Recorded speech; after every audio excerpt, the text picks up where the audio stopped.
I am Kay. I'm the Executive Director of Tumu Whakarae, kia ora koutou, and I roped my friend Joel into doing this session for us because I've had the pleasure and privilege of working with Joel across the last 20 years or so, I'd say. A vast amount of different kinds of projects.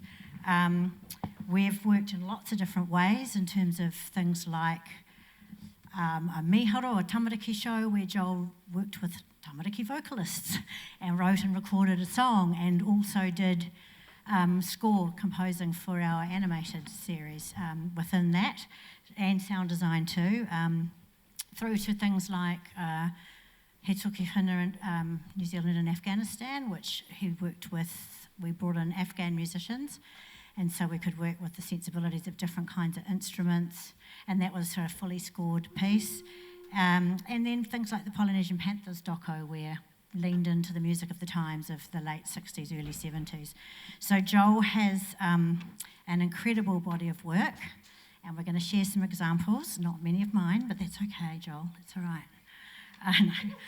No, what we did actually was we curated a selection of case studies that kind of illustrate the broad way that you can work with composers, because obviously it can go right from just licensing some of their pre-existing tracks through to a hybrid approach, that it might be some of that, there might be some composed pieces, right through to the composed score.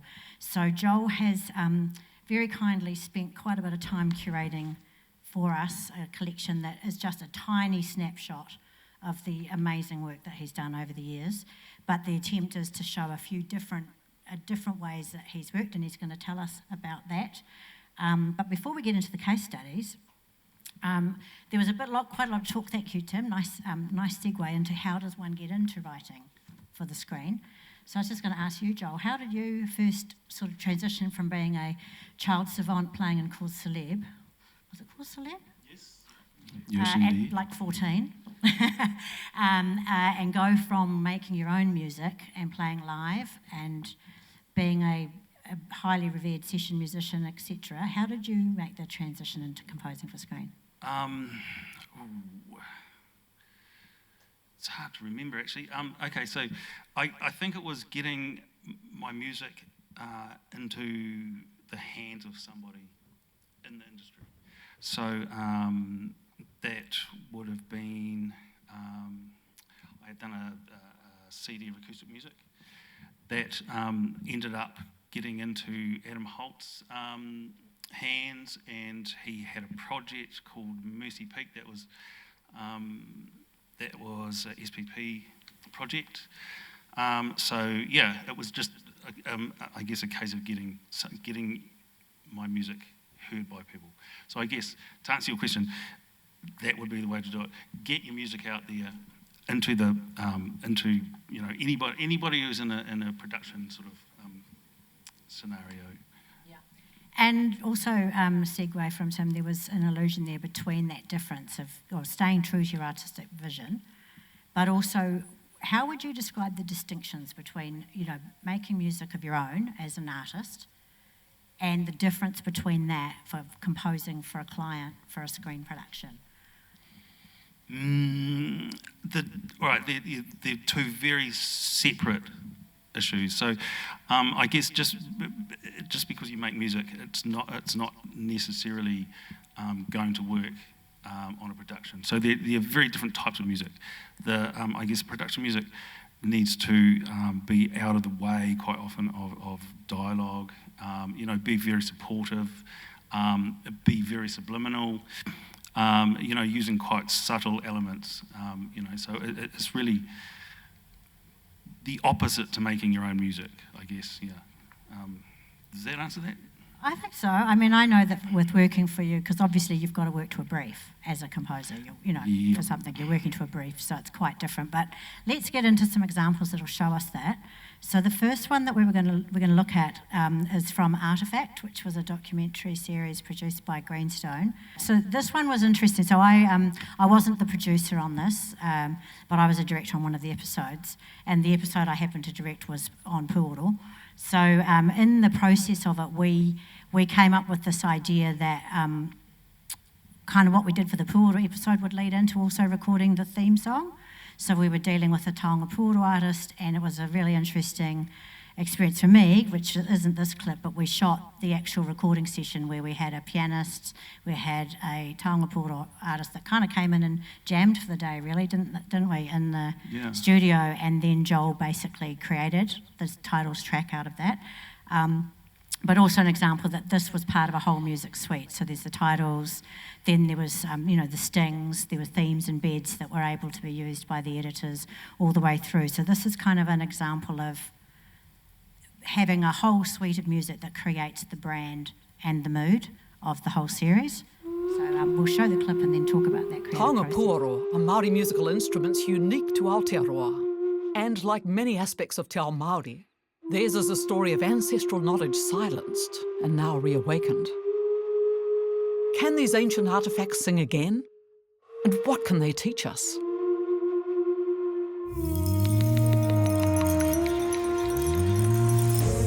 Artefacts are portals to the past that allow us to travel in time and space.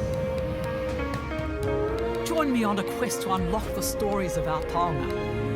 They speak to all New Zealanders and tell us as much about our present and future as our past.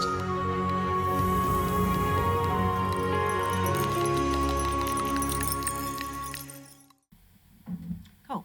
So that was credit to Charles Royal on piano there, and Poro on Wānanga Puoro, which was mainly recorded in the studio, although I feel like we also recorded some of that within an ancient taonga Puoro down at the museum, and so we recorded that live in the field, and I think you might have used some of that in the end. But tell me about how you approached the brief and came up with that.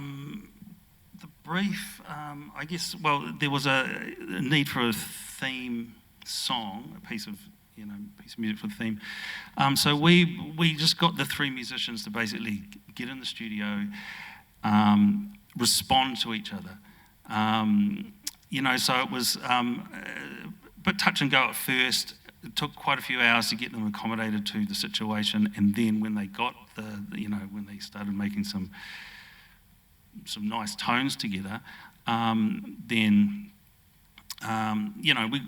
we had a song, and then I took that home. I added a whole bunch of other things to it, orchestral elements and stuff, and also, well, the stuff that Horomona gave us was this beautiful library of really interesting, because quite a lot of these instruments he'd made, right? All of these beautiful sounds. So then we worked up sort of, the theme song, added all the other stuff into it, and then we're able to use it as a music suite to, just make a whole bunch of interesting music that could be used throughout the program. Yeah, and I think we had quite a bit of that, or at least temp tracks of that music suite when we went into the edit. So I don't know that they were finished, but I definitely remember we had stuff rather than having to lay in other tracks and then replace them out. So that was, really example, because they're quite different musical languages as well that you were pulling together with quite classical piano from Charles. And the difference in tuning, instruments that are handmade with Western instruments and all that. It was, it takes a bit of wizardry to make them work together. Just use your mic, bro. Sorry. Do you record people on microphones? I hear. Yes. That you might have recorded someone in a microphone now and then. Yes, yeah. Point taken, yeah. Yes. So the question, thank you, sorry for interrupting earlier, was whether there was this particular instance and case study had the visuals first, or what was the nature of the brief in order to work up the song. Yeah. In this instance, we didn't have the visuals, I don't think. So it was we had a good chat about what was required, what mood we were after, which then I had to relay that to the musicians so that they could get on board with what we're after. Every project is different, so this was just this one. So yeah, we didn't have the visuals, but I think in the process, the visuals for that opening sequence were being done. So then I was able to, you sort of rework that track to fit the visuals when they came about, yeah. Yeah, so it's often that two-way process. There might be an initial track in, then some visuals go in, and then you rework. So there's that. This is why it's such a great collaborative process. And further to what Tim was saying, I think, about getting on board with your musicians, don't think about music last. It's really good to think about that right at the beginning. In fact, when you're pitching, like when you're writing a proposal, you need to be thinking about your music so that you know what to budget for your music, rather than waiting. So I know we're a bit short on time, so let's move on to the next example. So this is actually referred to Mercy Peak before, I think. So maybe tell us first, before we listen to it, how did you go about pitching for this? So it's a drama series. God, how long ago? 10? 30, 20, 25 something years ago. So yeah, well, how did you got a brief, or how did you go about actually even pitching to get the gig? They gave me a script, I think a couple of episodes. Had a good chat with the producer about what, it's a small town setting. I guess, it was quite an open brief, so they left it to me how I would respond to it. But this is a place I like to be in, where you get a script, you get in really early in the project, then you can, you make your own mind up about how that town looks and maybe who the actors are and whatever, and then, respond to that really early. So, it was a really, put me on the map somewhat, this show. I got that, and then they got the theme song, and then they asked me, based upon that, to score the series as well. So that was, that's three years of work. Brilliant. And so when you were doing the pitch song, how far down a production process do you go? Like, do you just go hundies and do the whole, do it full blown as a pitch? Because obviously that's a lot of work. You go to the full extent. If you don't, I think it's hard for people to see your vision unless you play it out fully. So, if you've got to hire other, musicians, whatever, you go the full extent and do the full-blown thing. And in this pitching process, you might not get the job, but even if you don't, you've made a piece of music that, you can reuse again, or parts of it or whatever. But it's just what you have to do. So what we're about to hear is pretty close to what you pitched then. Yeah, it was the exact track. Really, wow. Yeah. Okay.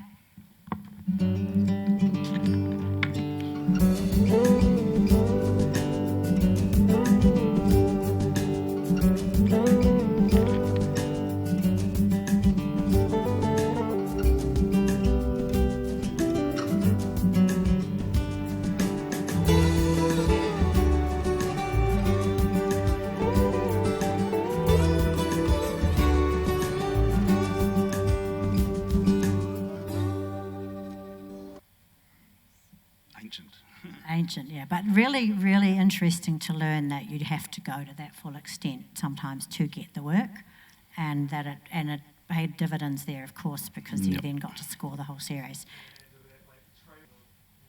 I mean, a lot of us, Tim was just saying that trailers, when they're pitching to get the job of making a trailer for a film, they will actually make the whole thing just to pitch. So, we feel your pain, because there's many of us in here that have spent enormous hours and weeks and months of our lives writing proposals for things that never happened. So, so that's... it is worth it, though, because you're exercising your skills and learning more in the process and producing stuff, so, yeah. It's good. Would there be times that you would hope that other people would collaborate with you sort of on spec, like mates, and come and do stuff with you? Yeah. That's how we roll. So the next one's a bit of a shift, because this was a really big job. And so this was pitching for a commercial campaign. So tell me about how that worked. So this was for the TV2 theme, quite a few years ago. And you had talked to me about how they kind of had told you what the brief was. And just, talk us through, again, before we play it, I think it's good to talk us through what brief did you get? Because it's interesting for you to click in your minds, how would you respond to that brief, if you got it? Okay, so this, being so old, again, they had this. They wanted to create a song about being together. This doesn't happen anymore, but they, back in the day, families of all different ages of children would sit together with their parents on the couch and watch TV together. So that was their pitch. They wanted a song with vocals about being together. That was pretty much the brief, other than we're going to go around the country. We're going to send film crews around the country to just film random, events of people doing stuff together. And then they said, look, we're putting this out to about 30 composers in Australasia because we really want this to hit hard. So again, it goes back to that thing, we went full into it, full production values, many versions. It was a huge time-consuming job, but if you want to get it, then again, it was about also understanding what they're after, and I guess who gets those jobs is the person that can. I guess get inside the psyche of somebody involved in it to sort of understand that little nugget that they haven't divulged that's in there somewhere to be able to understand what's needed for it. Yeah. And we've talked about that a lot too, because it's like the creative brief is in words, and then the music is a whole different language. So trying to explain, there's nothing more annoying than a producer that knows what they don't want, which is much easier than what you do want, So let's play it, and then it's a TV2 theme, and then we can talk a bit more about where it went from there, because this became quite a massive job.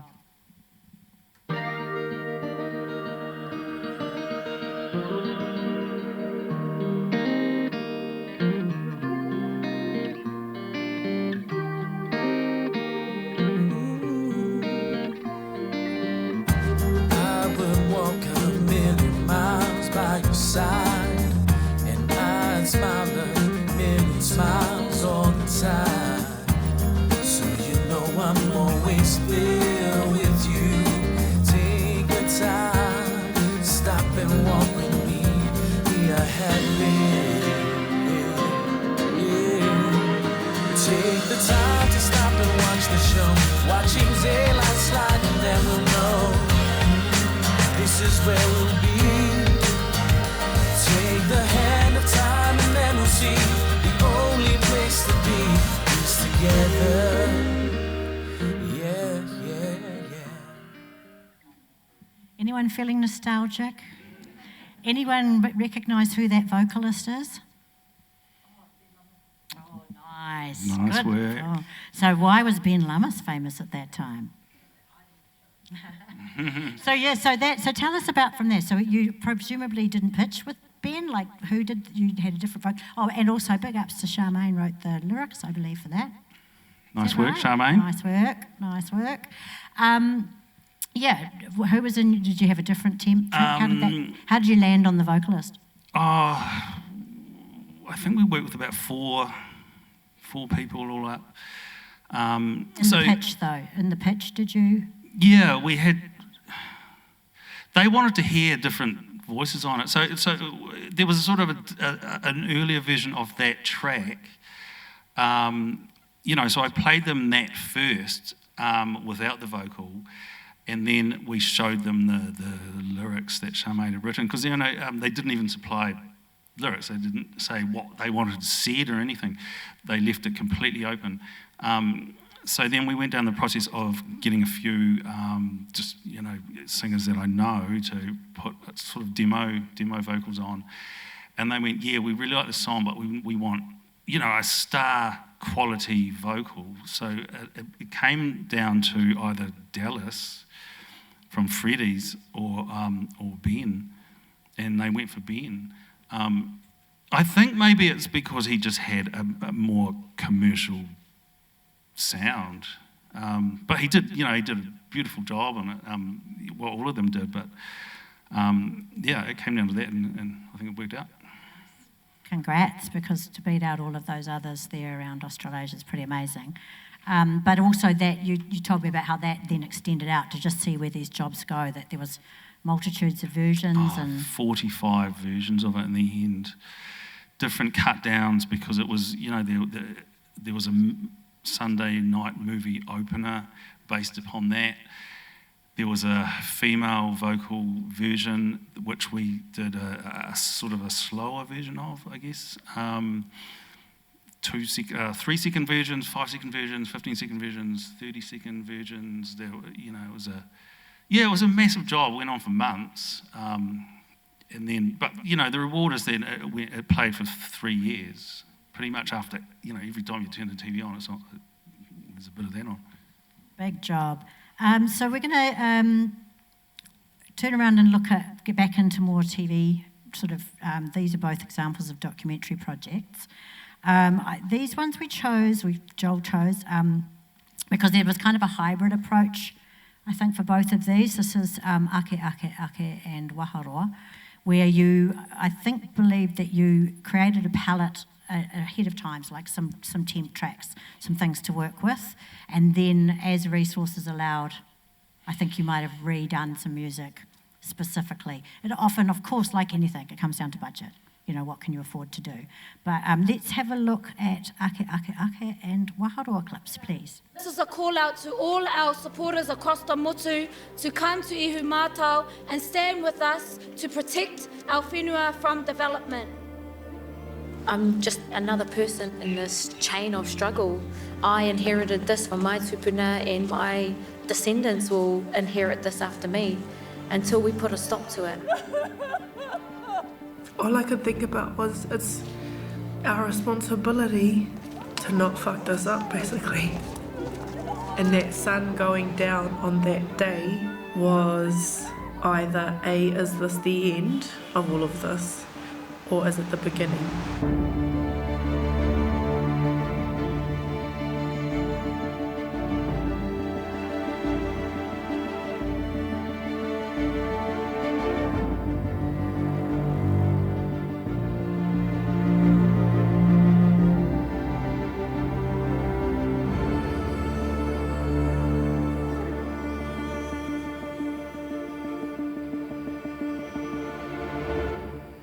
Actually, let's hold it there, please, Sonara, and just let's talk to that one first. So just sort of give us your recollections of how all that played out. What happened? Did they come and talk to you before the edit started, earlier on? This is the hybrid approach one, right? Yeah. So it was before I saw anything.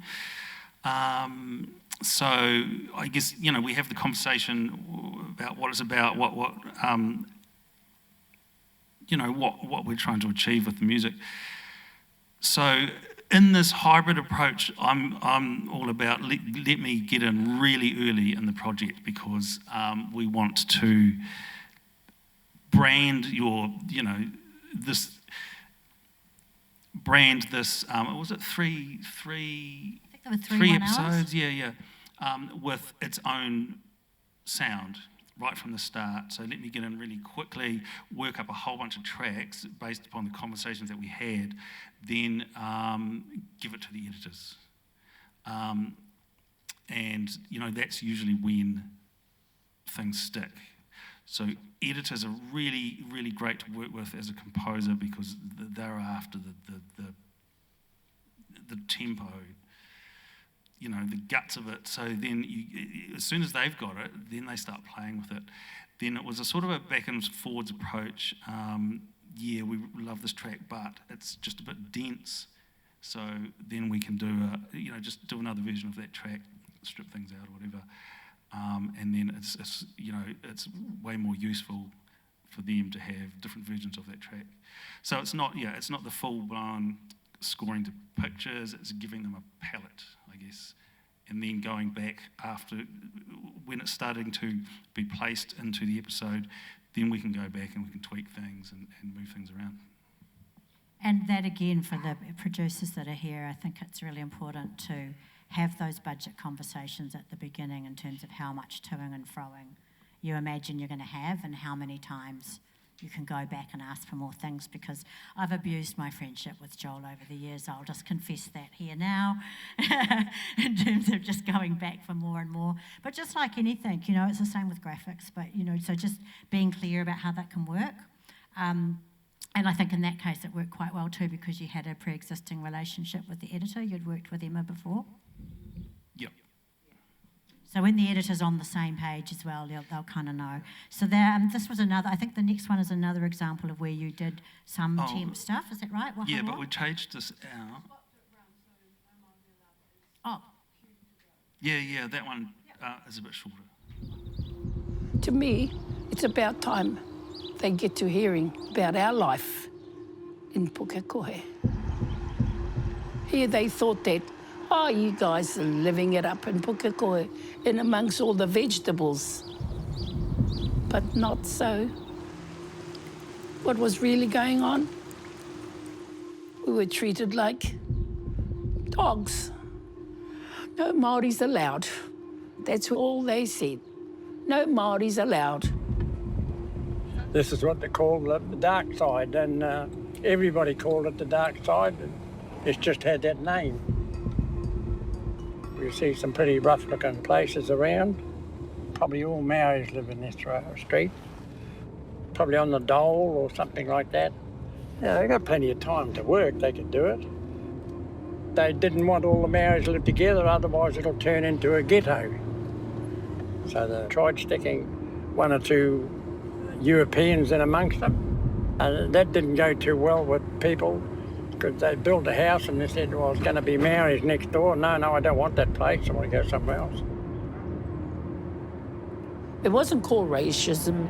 It was called Kalaba. Pukekohe, the Kalaba town.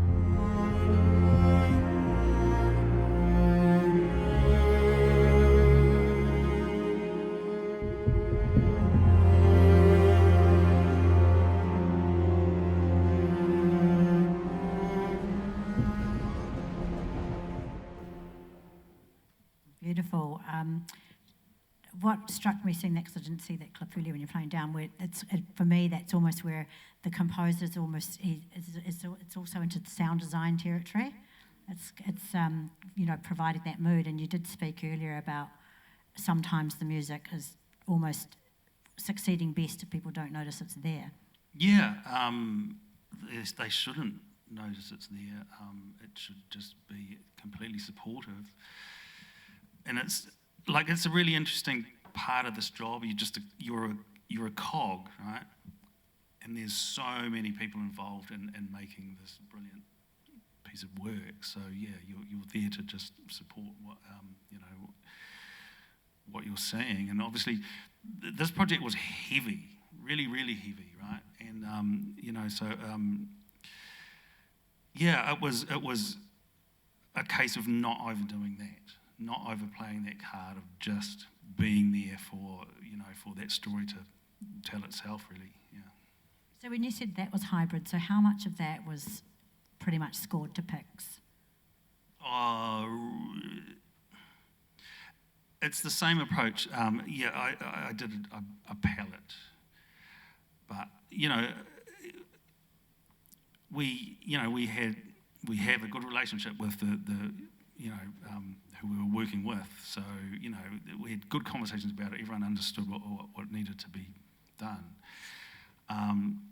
So the palette was worked up, and then at the end, we had that final meeting when all of the stuff was in there. Okay, we'll strip this out, or you know, make it end in the right place. You know, just do those final tweaks. Yeah. Any questions up to now? That was just me. You know, like a lot of these things also, you know, they're low budget, but they're passion projects. So, you know, you do what you have to do. Obviously use sample libraries of strings and stuff. And, you know, so I just play everything else. But, yeah, it was just me. Any other questions before we move on? Because we're sort of moving up. we're moving up the budget scale as we go now towards more being able to compose directly to pictures, because I'm pretty sure that the next example, Six Angry Women, was more of a fully scored type of approach. Is that right, Joel? Yeah, it was sort of one step back from the... Well, we did score to pictures, but I guess this is a case of coming in later on in the project. And so the editor, Simon, had been placing music, right? And I've done a few projects with him. He's a music nut, so he was placing some pretty amazing pieces of music by some pretty big Hollywood guys and that, and so then it's kind of it's a hard place to be in when people have been using, some expensive music. So then it's up to me really to rebrand that, to take that stuff out and go, well, actually, let's give this its own identity and work from there. It's that fine balance, I guess. Yeah. So the question is it if you are given a cut that has existing tracks in it, that they clearly won't be able to afford a licence, and you're asked to replace them out, would you prefer to hear it with the temp tracks in or without? I usually opt to hear it with it in. It just gives you a little insight into kind of where they were thinking, but then that's what I mean. It does sort of make it hard because then you want to just disregard it, but at least you know where they were coming from, I guess. Yeah. And it was, as was mentioned earlier on in the stakeholder panel too, it's a dangerous place to put a composer into to say, make me something that sounds like this, but is not this. So we'll all take away from that we won't do that. But let's have a look at what you did with Six Angry Women.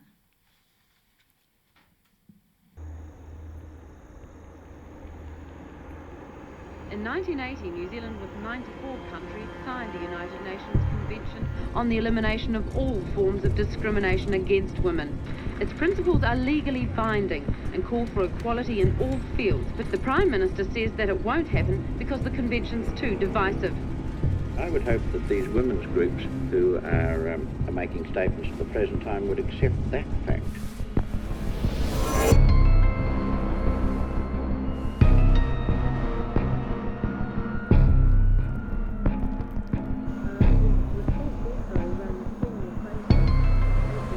Already been issued to all national candidates for this year's general election, which have been issued on the presumption that the government will ratify the convention.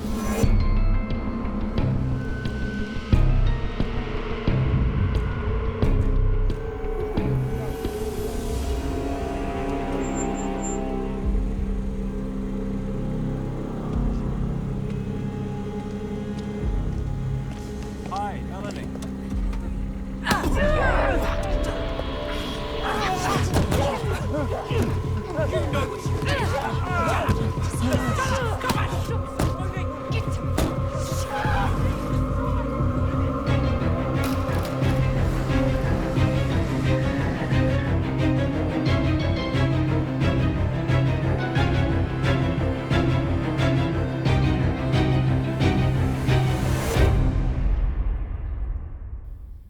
Bit Hitchcock-like. Yeah. Do you actually look at references of like other soundtracks and things that you take inspiration from? Yeah, I totally like. It's good to be inspired by other people's awesome work, right? Just as long as you don't rip it off. It's you look at look at things and take away like the moods and the colours and whatever, and then yeah. I mean, it all hangs around it here anyway. So you can't help your things that you love coming out. But yeah, as long as you don't go, I would like to use that beat and make something the same or whatever. Like sometimes people want you to, and you have to go, no, this is, we'll get sued if we do this. So let's start fresh and do something different. And was that project different too because it was a docudrama, so it had documentary elements and then full dramatised scenes? Did you approach the more documentary elements of it differently than the dramatised parts? Not that I can recall. It was sort of, no, just looking at it as a whole, yeah. Well, I've got my studio at home. So I play everything, play the keyboards and play, all the instruments. And if I need strings, solo strings, then I'll record them. But yeah, I use Logic, so it's all, all of the sounds that you're hearing, like for that, mostly done on the keyboard, yeah. Using sample libraries. So like over the course of, your career, you'll sort of work up a big library of,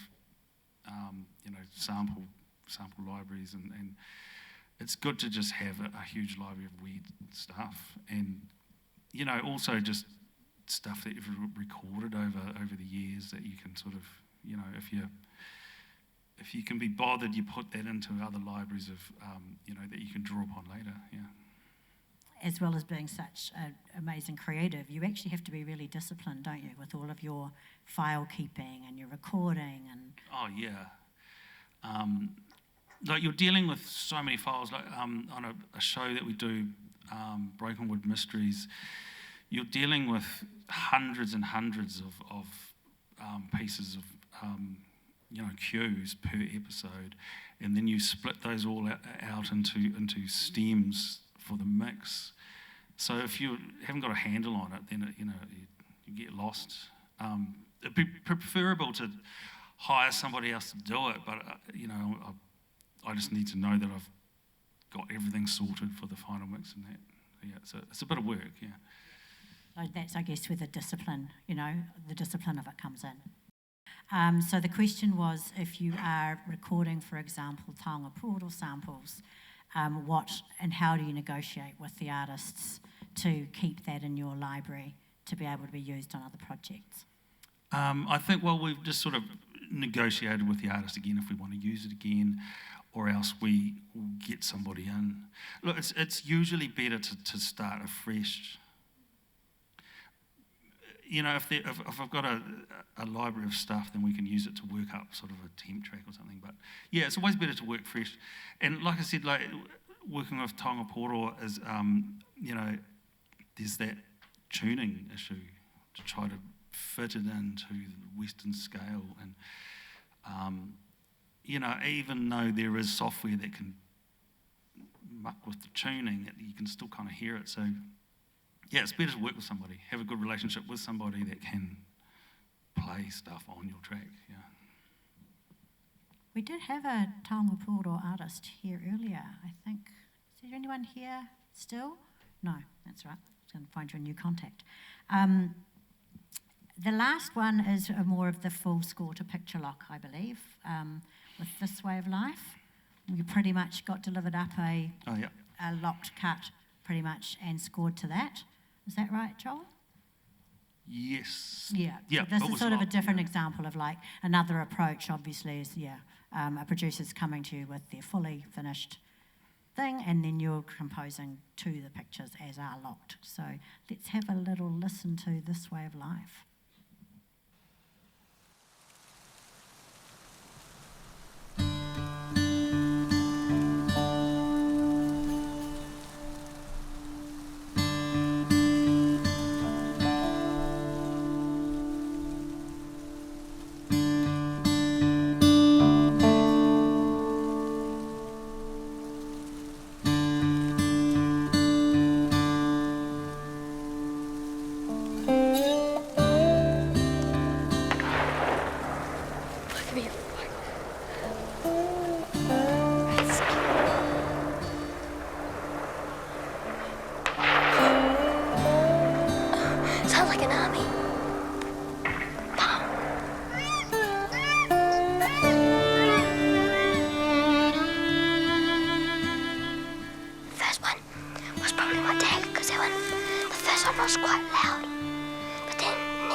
flooded.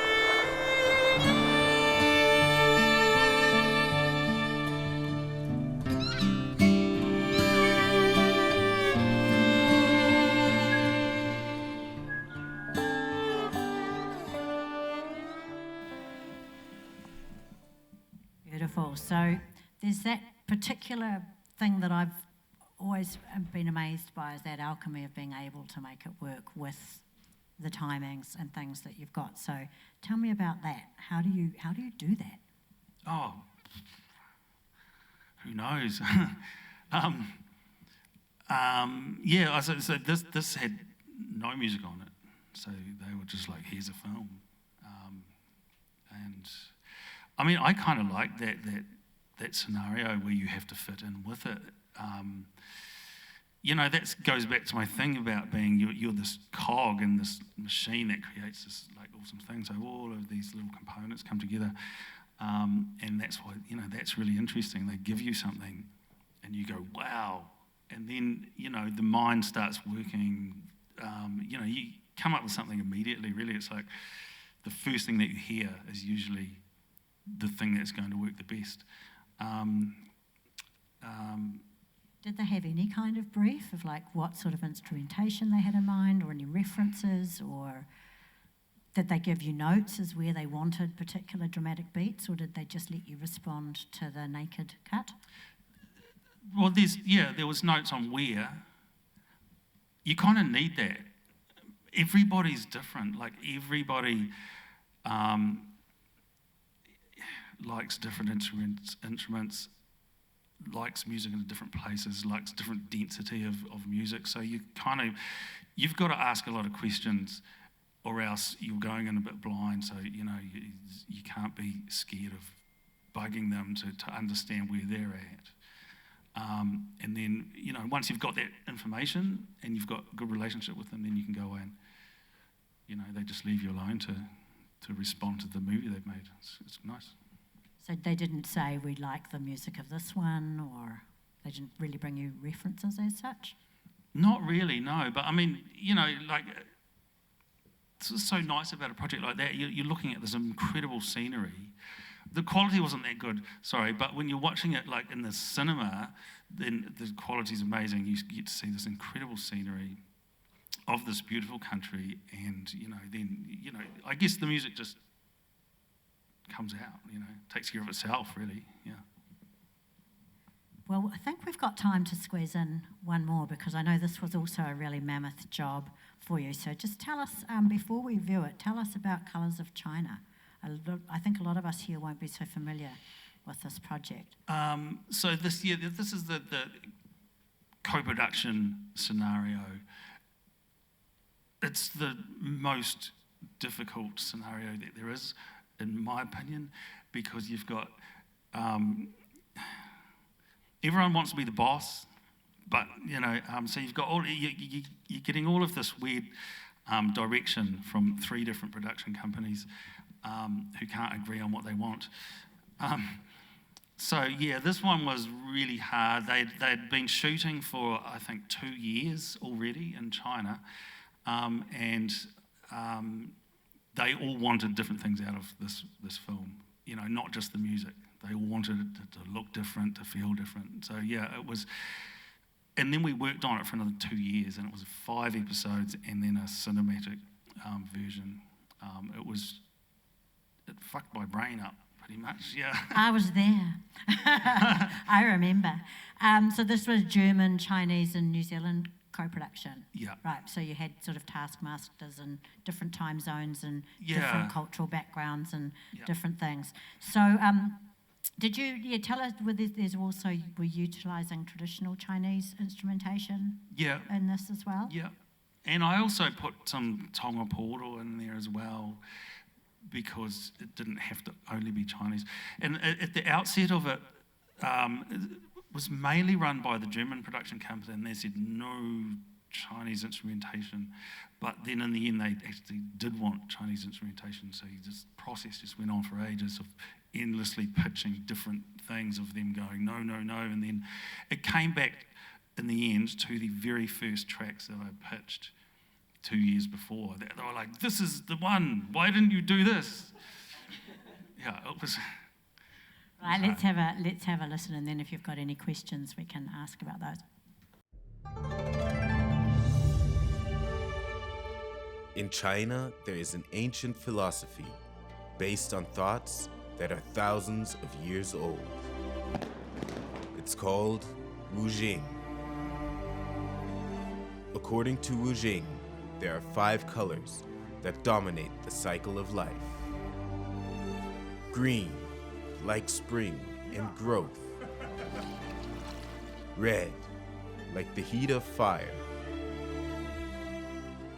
Yellow, the imperial color. White, like the autumn. And powerful black.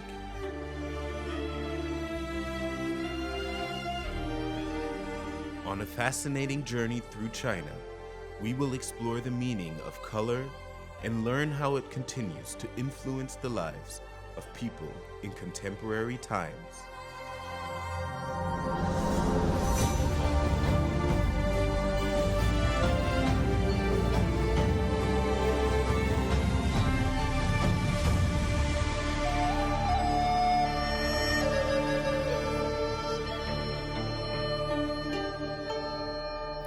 The original concept was a New Zealand guy came up with the concept, and then he's got a relationship with production companies in Germany, and so like he just went for funding. Like he had the concept, went for funding, somehow managed to get all of these things aligned to get the money to do that. I guess it's a good example too of remembering that you can work for projects from anywhere, from here. We're thinking globally. That's really important too. Yep. Yeah. I think that might be the end of us. So I think the first thing is to acknowledge this outstanding body of work that was a tiny, tiny glimpse that you saw of this extremely talented musician here, and also acknowledging Charmaine, who's Joel's partner in life and work. And I think that relationship with the clients, so it's good to remember that sometimes it's good to have someone that can be bad cop for you if you just want to be the creative. Oh yeah, Charmaine takes care of all of that. Having someone else that can deal with the clients is quite helpful. But can we all just thank Joel very much for preparing and showing us this amazing work. Thank you.